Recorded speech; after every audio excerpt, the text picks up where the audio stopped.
Merci d'être présent pour ce webinaire consacré à la campagne d'apprentissage 2026. Désolée pour le petit contretemps qui nous a retardé, un petit souci technique, donc, tout d'abord. Alors, ce webinaire consacré donc à l'apprentissage est important, c'est le rendez-vous annuel. C'est un outil qui est essentiel pour l'ensemble des employeurs pour faciliter l'accès à l'emploi, pour transmettre les compétences intergénérationnelles, très souvent. Merci d'ailleurs à toutes les collectivités qui s'engagent concrètement pour accompagner et insérer nos jeunes à trouver un emploi. Donc, l'objectif de ce webinaire est de vous présenter de manière concrète les grandes étapes de la campagne d'apprentissage 2026, donc les principes généraux que nous allons revoir, ainsi que les spécificités, notamment en matière de travailleurs handicapés.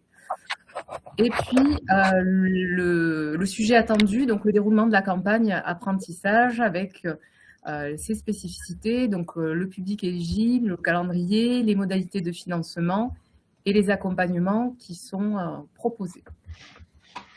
Donc pour ce webinaire, je suis accompagnée de 2 experts, partenaires historiques, qui interviennent pour la 4e année consécutive et qui répondront à vos questions. Donc, ils vont se présenter. Je vous laisse la parole, Christine et Guillaume. Oui, bonjour. Donc, Christine Calcal, je suis coordinatrice apprentissage donc, pour la délégation Occitanie du CNFPT, donc en charge d'assurer les frais de financement des contrats d'apprentissage des collectivités et d'en assurer également la promotion. Voilà. Merci. Guillaume? Bonjour tout le monde, donc Guillaume Portalier, développeur de l'apprentissage au sein de Cap Emploi. Donc Cap Emploi, une association dont l'objectif est de promouvoir la promotion des personnes en situation de handicap vers l'emploi. Donc dans le cadre du partenariat avec le CDG 81, j'interviens auprès de Karima aujourd'hui. Donc, merci à vous deux. Donc, nous allons entrer dans le sujet sans trop attendre. Donc, en introduction, donc, quelques généralités. Alors, pour rappel ou pour information, donc, le contrat d'apprentissage est le seul contrat en alternance qui est possible dans le secteur public. Donc, pas de contrat de professionnalisation. Le contrat d'apprentissage est un contrat de droit privé qui est donc conclu entre un employeur et un apprenti. Et ce contrat est régi par le Code du travail. L'apprenti est un agent à part entière. Il a les mêmes droits que les autres agents. Et concernant son temps de travail, il est fixé à 35 heures semaine, qu'il soit en centre de formation ou en collectivité. Donc, l'objectif de l'apprentissage, c'est de permettre à un jeune de 16 ans à 29 ans révolus, dérogation possible pour les personnes en situation de handicap, afin de suivre une formation générale et pratique, en vue d'acquérir un diplôme d'État ou un titre professionnel. La durée du contrat peut varier suivant le diplôme, entre 6 mois, 3 ans et jusqu'à 4 ans si la personne est reconnue travailleur handicapé. Le démarrage possible du contrat d'apprentissage 3 mois avant le début de la formation ou 3 mois après le début de la formation. Pour terminer, l'apprenti est accompagné par un maître d'apprentissage, on le rappelle, très important, tout au long de son parcours au sein de la structure accueillante. Donc ici, vous avez le nouveau barème de rémunération qui a été mis à jour. Donc l'essentiel à retenir, l'apprenti perçoit une rémunération correspondant à un pourcentage du SMIC et le montant du salaire dépend uniquement de l'âge et de l'année d'exécution du contrat. Et les apprentis sont affiliés au régime général de la sécurité sociale et au régime complémentaire de retraite des agents contractuels, IRCANTEC. Possibilité pour les employeurs publics de majorer les taux de rémunération de 10 points ou 20 points, car vous le voyez, le SMIC a évolué.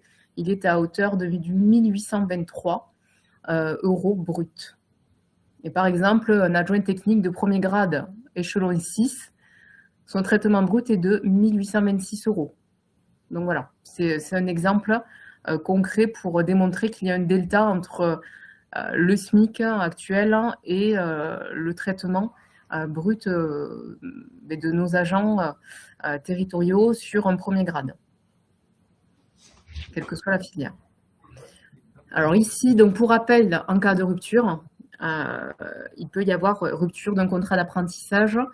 Les règles ne sont pas les mêmes suivant que l'apprenti souhaite quitter la structure pendant les 45 premiers jours ou alors ou que l'employeur souhaite se séparer de l'apprenti.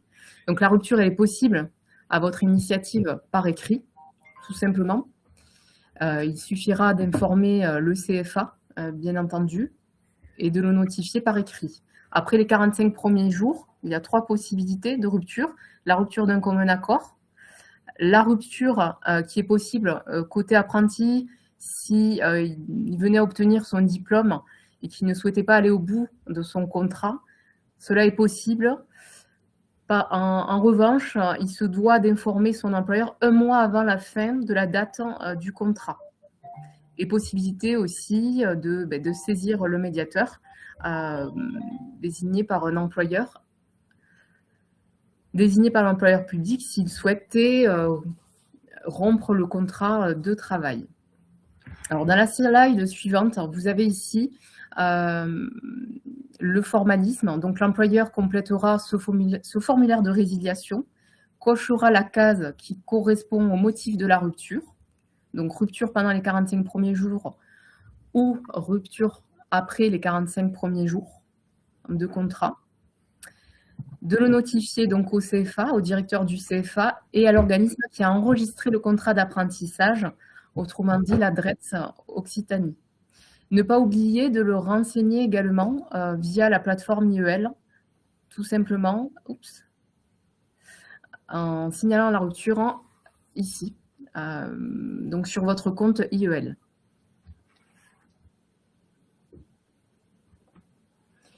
Alors, une étape préalable et incontournable à la signature d'un contrat d'apprentissage, on ne cesse de le répéter, c'est très important, hein, sous peine de nullité du contrat d'apprentissage, c'est de saisir le comité social territorial. Alors, pour les collectivités de moins de 50 agents, celles-ci relèvent du CST, du centre de gestion 81. Et pour les autres qui ont un effectif au-delà de 50 agents, vous saisissez votre CST en propre au sein de votre collectivité.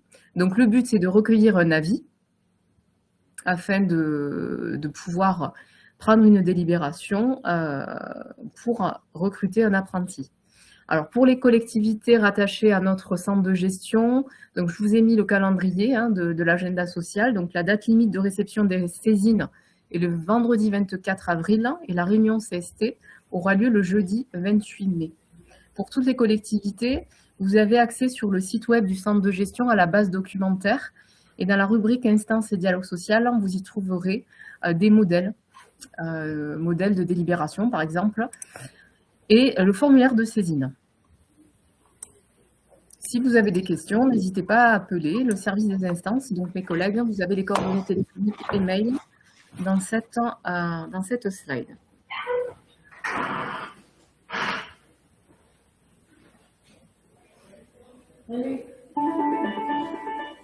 Alors, pour la personne qui n'a pas coupé son micro et qui m'entend, est-ce qu'elle peut couper son micro, s'il vous plaît?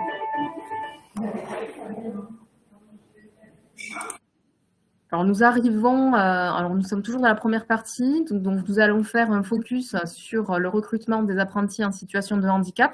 Donc, Guillaume, je veux bien que tu prennes le relais. J'avance. Alors, comme précisé tout à l'heure, pour les personnes bénéficiaires de l'obligation d'emploi, l'apprentissage est possible sans limite d'âge. Donc, pour les titres qui donnent, on va dire, office à bénéficiaires d'obligation d'emploi, vous avez les documents qui sont délivrés par la Maison de l'Autonomie, ex-MDPH, donc la RQTH. Vous avez aussi les titulaires de pension d'invalidité, les titulaires aussi de l'allocation adulte handicapé. Vous avez aussi les jeunes qui ont une AEH, les jeunes qui sont en ITEP. Tous ces documents-là peuvent faire comptabiliser l'apprenti dans les dotations bénéficiaires obligations d'emploi. Ce qui peut être intéressant, c'est que du coup, vous pouvez avoir des profils de tout âge, des personnes qui sont en reconversion à 50 ans, qui ont eu un accident ou une maladie, et du coup, vous pouvez aussi voilà, avoir un candidat qui a déjà un bagage professionnel et qui est en reconversion. Concernant Cap Emploi, nous, on a accès au logiciel des demandeurs d'emploi, on va dire, de France Travail. On a des conseillers entreprises TAR Nord et TAR Sud, ce qui peut vous permettre, si vous avez besoin, d'identifier des potentiels candidats. Donc ça, vous pouvez contacter Cap Emploi.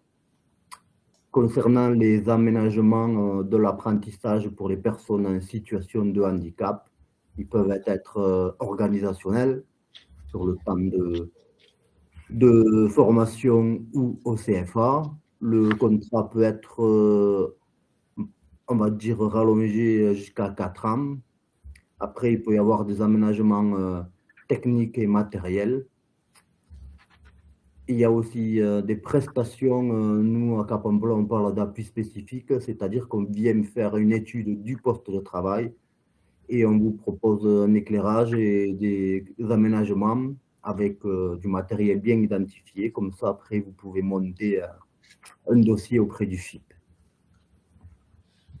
Donc, Cap Emploi reste à votre disposition si besoin. Merci Guillaume. Alors, concernant les aides financières et dispositifs d'accompagnement mobilisables, les voici. Donc, vous avez donc sur cette slide toutes les possibilités d'accompagnement, d'aide financière. Les plus connues, donc l'indemnité d'apprentissage, prise en charge à hauteur de 80% de la rémunération brute, selon la périodicité choisie par l'employeur. Le versement peut être trimestriel, semestriel ou annuel. Le coût de la formation, excusez-moi, le coût de la formation à hauteur jusqu'à 10 000 €. La formation du tuteur, également jusqu'à 10 000 € par an. Les heures de tutorat qui sont finançables dans la limite de 20 heures par mois pour un coût horaire de 20,50 € à l'issue du contrat d'apprentissage. Aussi, une prime à l'insertion durable à hauteur de 4 000 €, donc si l'apprenti est recruté au sein de votre structure. Donc, ces aides financières sont prises en charge par le FIP, vous l'avez bien compris, donc le Fonds pour l'insertion des personnes en situation de handicap.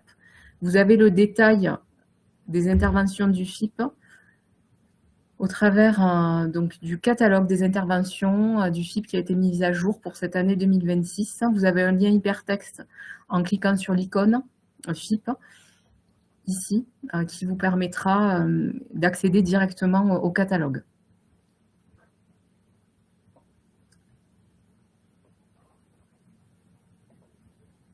Une petite actualité, une parenthèse, dans le cadre de ce webinaire, très important puisque nous sommes en période de déclaration obligatoire d'emploi des travailleurs handicapés 2026, mais au titre de l'année 2025. Donc, la période est ouverte jusqu'au 30 avril 2026. Les employeurs concernés sont les structures qui emploient au moins 20 équivalents temps plein. Les structures ayant moins de 20 équivalents temps plein, mais qui ont reçu une lettre d'appel, auront à attester qu'elles ne sont pas assujetties donc à une contribution, enfin à une quelconque contribution si elles n'avaient pas atteint le quota des 6% comme indiqué dans la loi de 2005.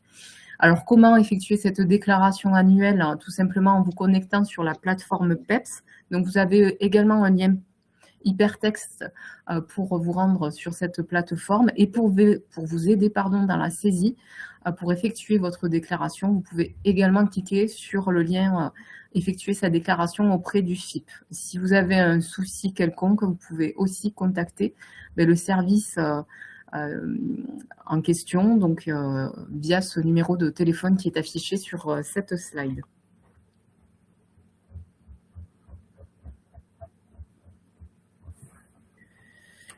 Alors, merci pour cette première partie. Donc, nous allons laisser la parole à Madame Calcal concernant le déroulement de la campagne apprentissage. Oui, donc l'objectif est de vous apporter des repères clairs et concrets hein, sur les modalités afin de bénéficier donc, du financement des contrats d'apprentissage des collectivités. Ce qu'il faut savoir, c'est que bon, déjà, vous avez peut-être participé déjà au webinaire qu'on a mis en place en début d'année. La campagne de recensement donc s'est ouverte le 19 janvier et elle a lieu jusqu'au 20 mars. Donc c'est le point d'entrée pour bénéficier donc de la prise en charge des contrats d'apprentissage. Donc là, comme vous pouvez constater sur cette slide, il n'y a pas d'évolution cette année concernant les modalités. Hein. Elles demeurent strictement identiques à celles mises en œuvre l'an dernier, dans le cadre du travail conjointement mené avec la coordination des employeurs territoriaux et CNFPT. Hein. Donc nous nous inscrivons donc pleinement dans la continuité de la campagne 2025. La prise en charge concerne exclusivement les contrats d'apprentissage de niveau 3, 4 et 5.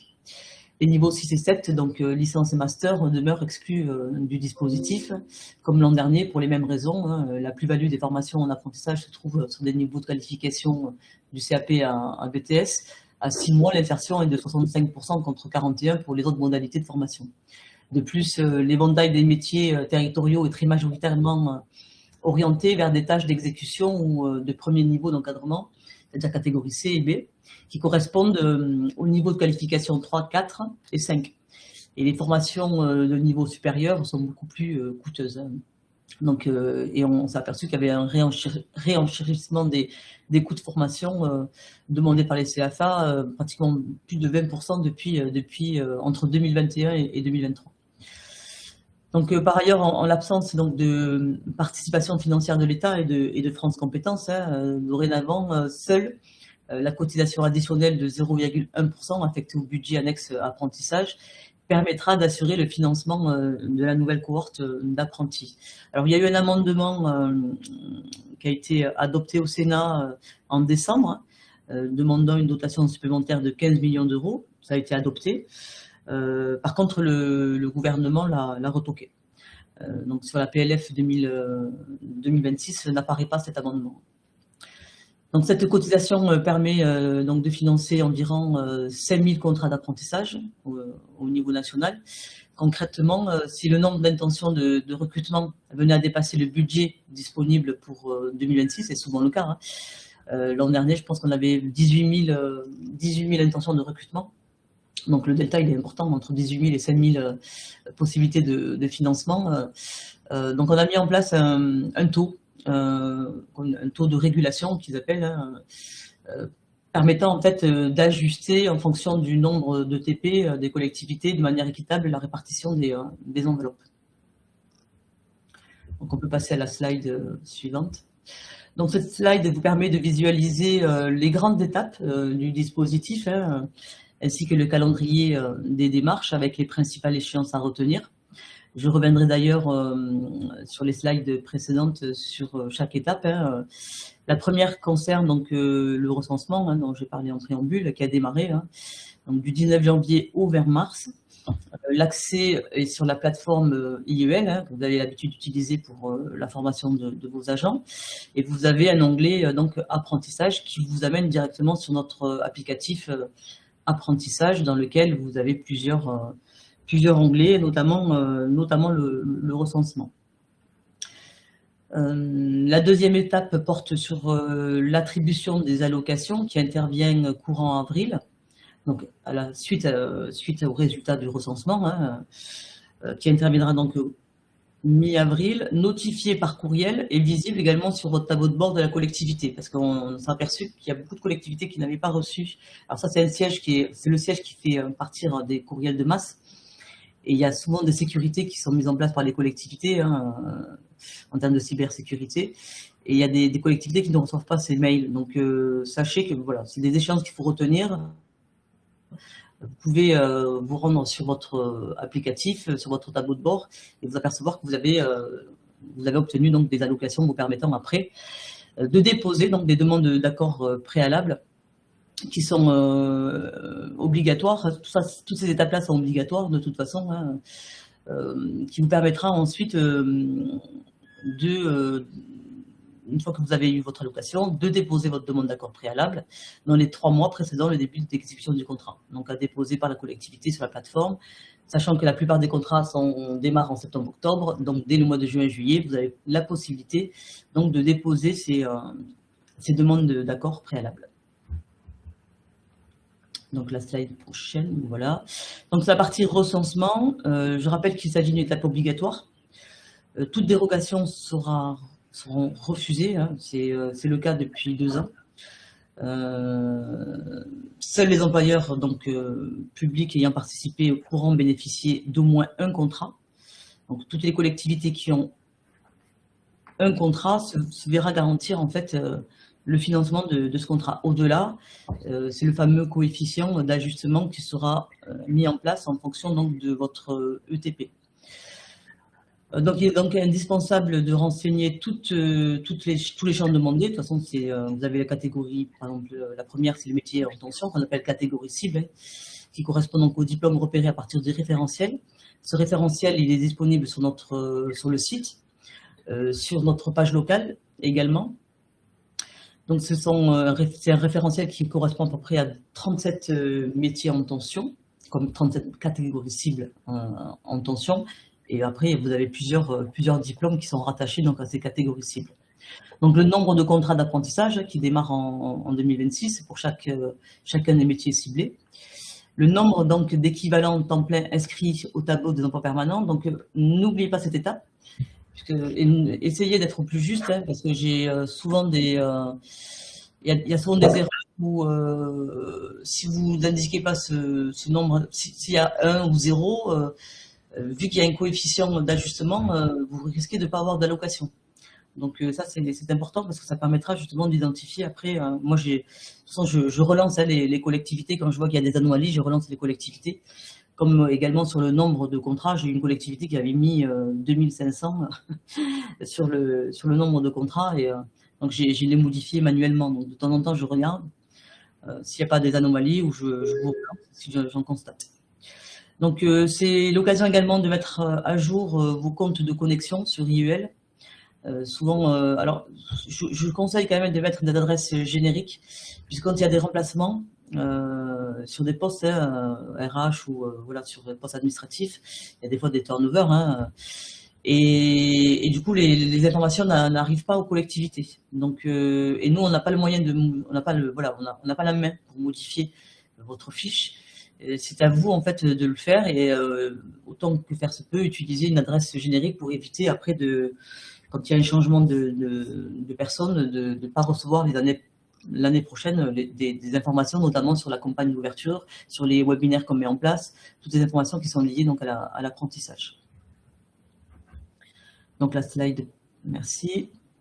Alors, concernant les allocations, donc, dès la clôture du recensement, hein, comme je vous l'ai dit tout à l'heure, les résultats seront analysés par le siège, qui procédera ensuite à la répartition des enveloppes. Donc, j'aurai une enveloppe au niveau régional, donc vous recevrez par courriel.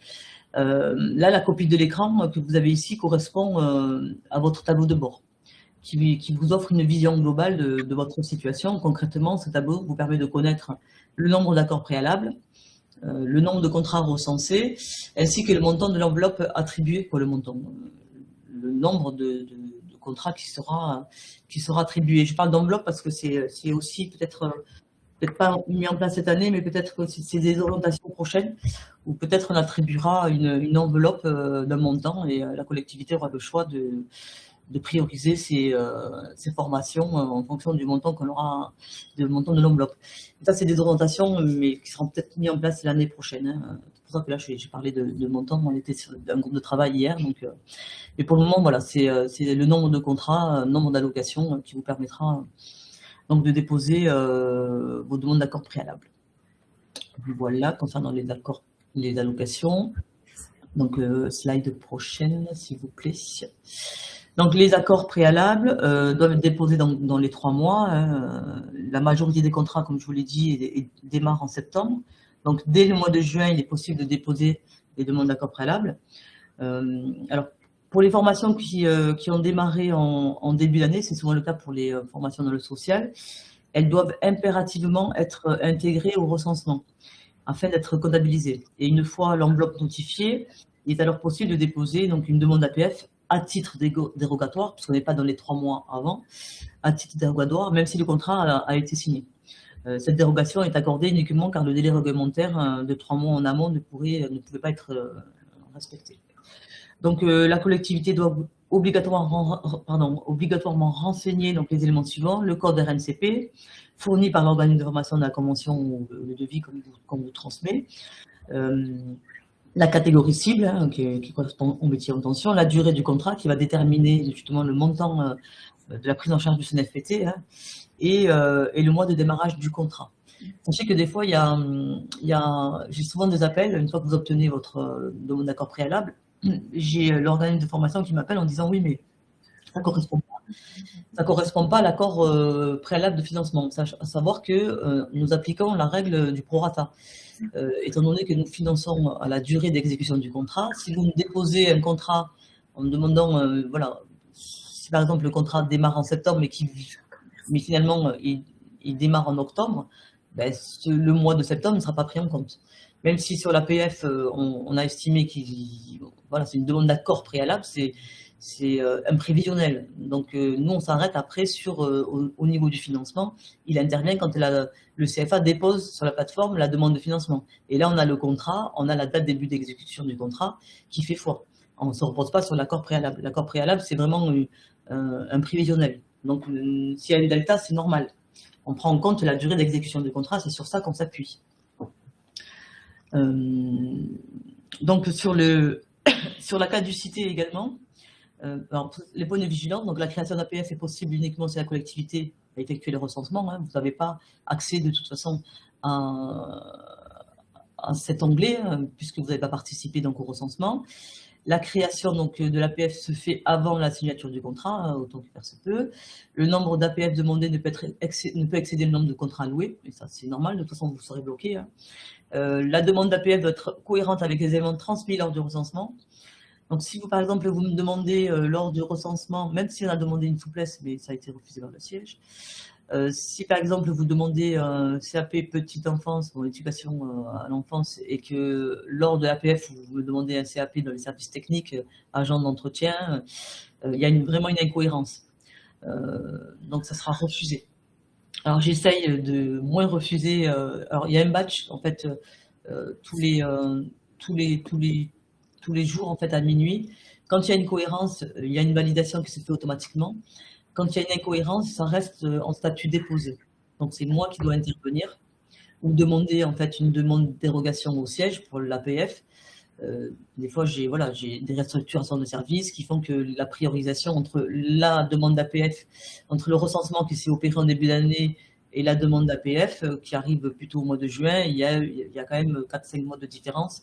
Entre-temps, il peut y avoir des modifications et bon, en plus là, avec les élections, ça peut aussi changer au niveau des orientations qui seront prises en compte.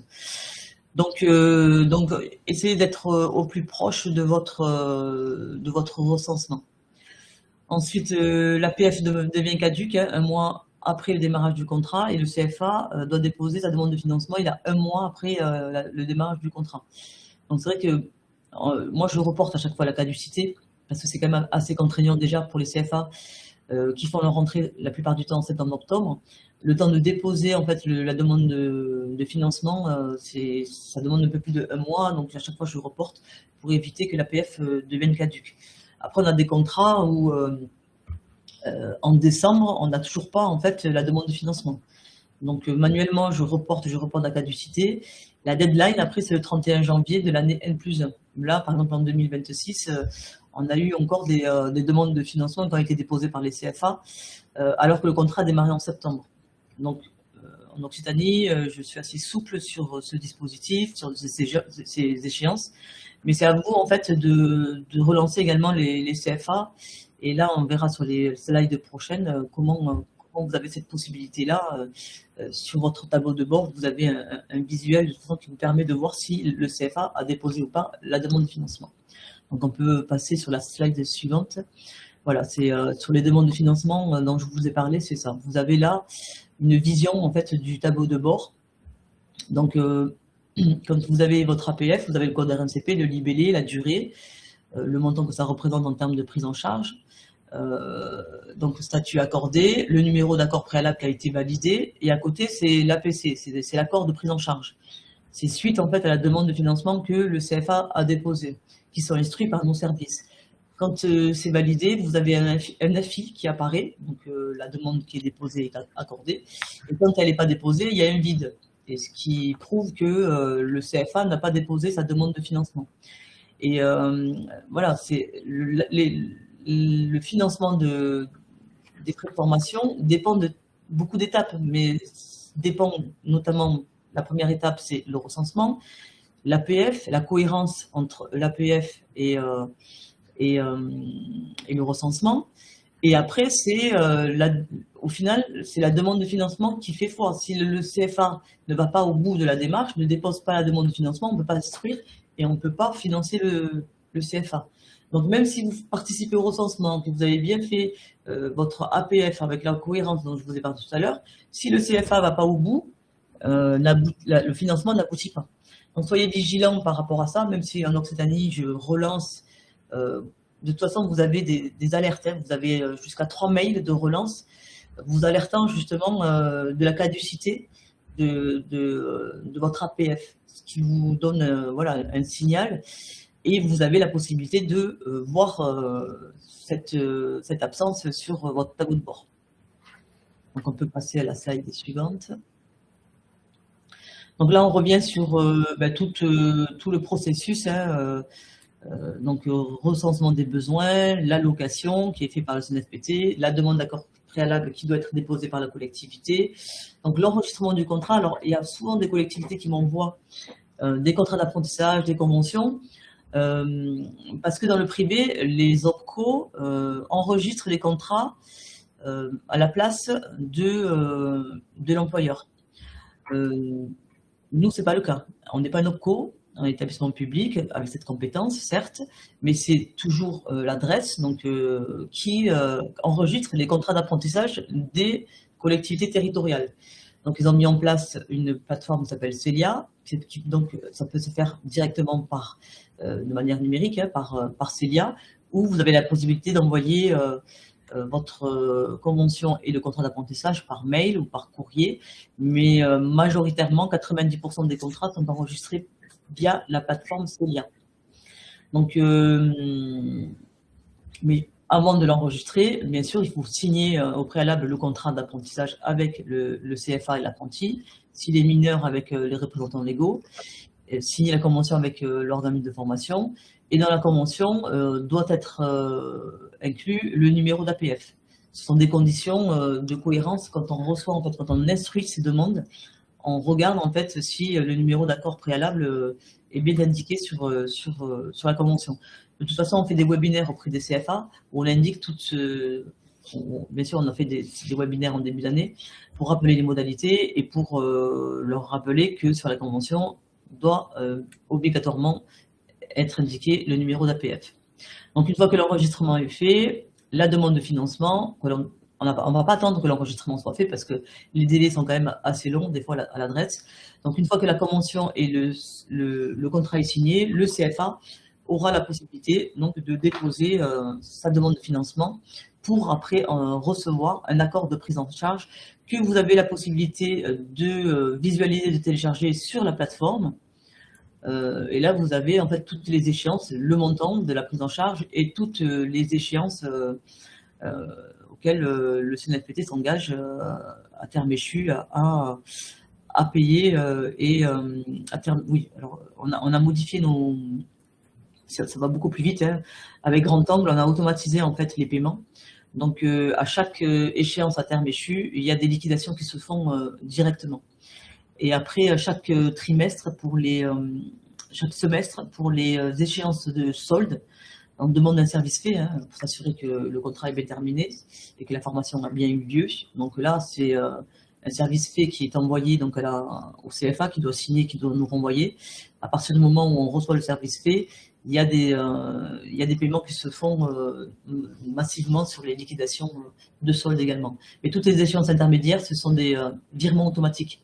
Donc, le CFA reçoit directement, dès l'échéance à terme échu, reçoit rapidement quand même le financement. On peut passer à la slide suivante. Alors, on arrive au bout, en fait, de la partie apprentissage. Après, si vous voulez ajouter des éléments complémentaires que vous n'auriez pas dit. Peut-être que, alors sur le handicap, majoration de 4 000 €. Donc, on a mis en place une majoration de 4 000 €. Ça, c'est depuis 2022, il y a une délibération qui a été votée dans ce sens. Hein. Donc, le CFA, quand il dépose une demande de financement pour une personne en situation de handicap, on applique 4 000 € en plus des frais de formation. Donc, à savoir que, étant donné que le FIP finance quand même à hauteur de 10 000 €, si par exemple vous avez un delta, parce que il faut aussi négocier avec les organismes de formation hein, qui appliquent le barème du CNFPT. Je prends l'exemple par exemple, sur un CAP travaux paysagers qui vaut pratiquement le coût plafond, c'est 4 500 € sur la prise en charge. Si c'est une personne en situation de handicap, c'est 4 000 en plus, ça fait 8 500 €. Si par exemple, bon, ce ne sera pas le cas pour le CAP travaux paysagers, mais si par exemple le CFA vous facture 10 000 €, voilà, vous avez un delta, la prise en charge qui reste de 2 000 €, vous pouvez le demander au FIP parce qu'ils vont bien sûr prendre en charge la partie CNFPT.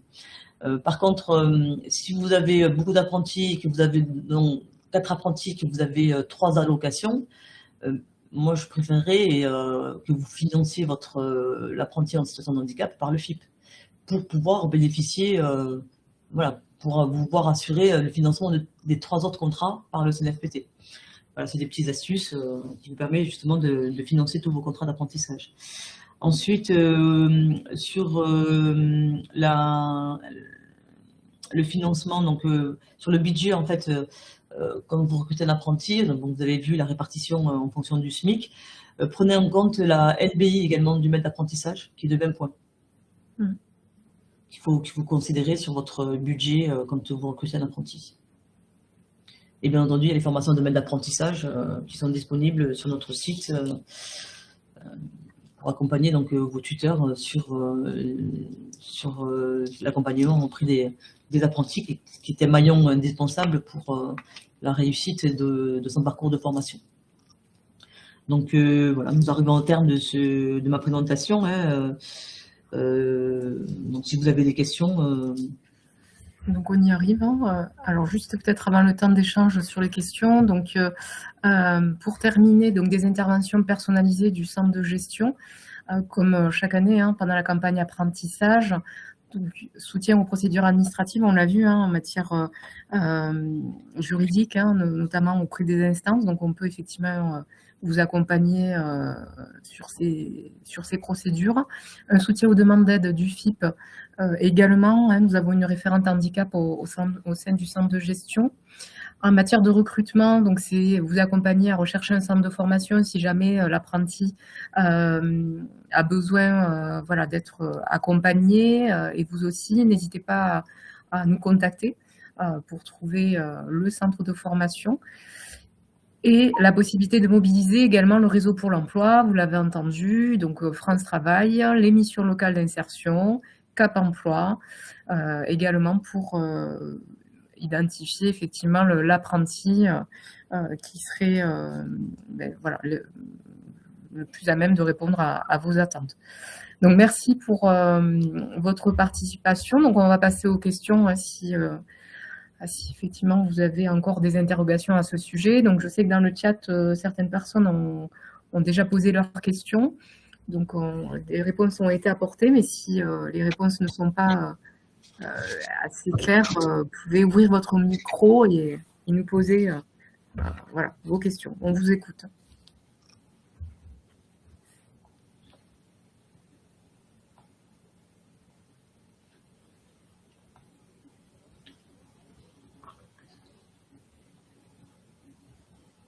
S'il y a des slides qui n'étaient pas clairs, on peut revenir aussi voilà, sur la première partie également. Si vous avez encore des interrogations, n'hésitez pas. On a encore un petit peu voilà, on a encore le moment. On a 1 heure sur ce webinaire, donc il nous reste encore 10 minutes.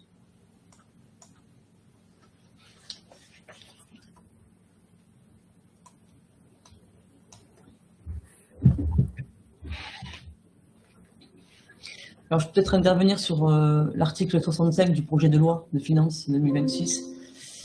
J'ai des collectivités qui m'ont interrogé sur ces éléments et ils sont revenus en arrière hein, par rapport à ça. Concernant ils devaient en fait supprimer les cotisations aussi pour les apprentis, puisque le salaire brut est égal au net perçu pour les apprentis et ils devaient supprimer ces cotisations, ils ne l'ont pas fait.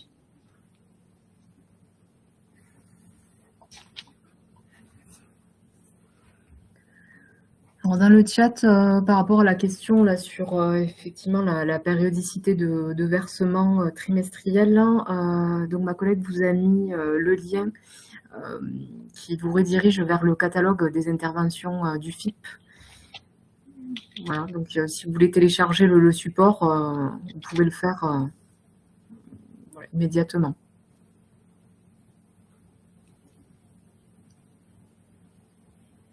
Je vois qu'il n'y a pas de questions dans le chat en attente, donc il ne reste que... Ah, s'il y en a une qui nous arrive là, Madame Guittard. La question de la loi de finances 2026, c'est-il des changements par rapport au 1er mars 2025 ? Alors, sur l'exonération ? Oui. L'article 65. Les cotisations. Alors, Madame Calcal en a parlé de l'exonération à l'instant. Moi, il me semblait qu'ils avaient que le salaire brut est égal au net perçu.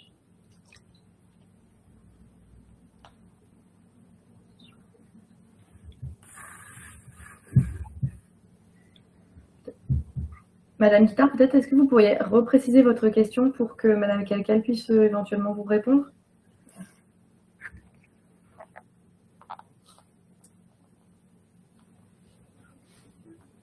Je ne sais pas si Madame Guittard nous entend. Est-ce que vous pouvez ouvrir votre micro peut-être pour reformuler votre question, si la réponse n'était pas suffisante?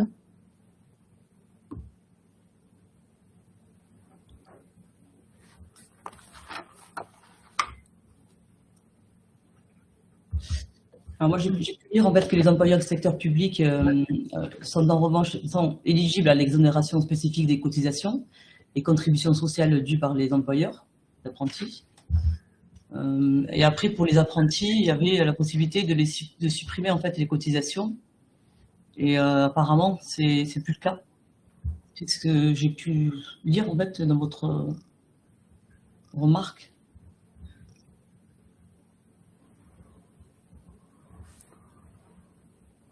Est-ce que la réponse qu'on vous apporte est suffisante, Madame Guittard?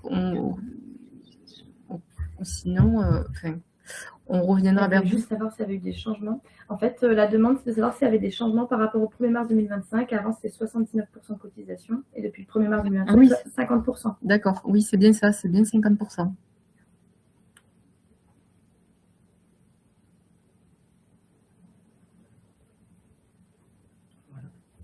Parfait. Très bien, écoutez, merci beaucoup pour votre participation à ce webinaire. Le webinaire donc, sera rediffusé via un replay. Il sera accessible sur notre site web du centre de gestion ainsi que la présentation au format PDF qui sera également accessible sur notre site internet. Nous vous remercions, nous vous souhaitons une bonne journée et au prochain rendez-vous à Statut.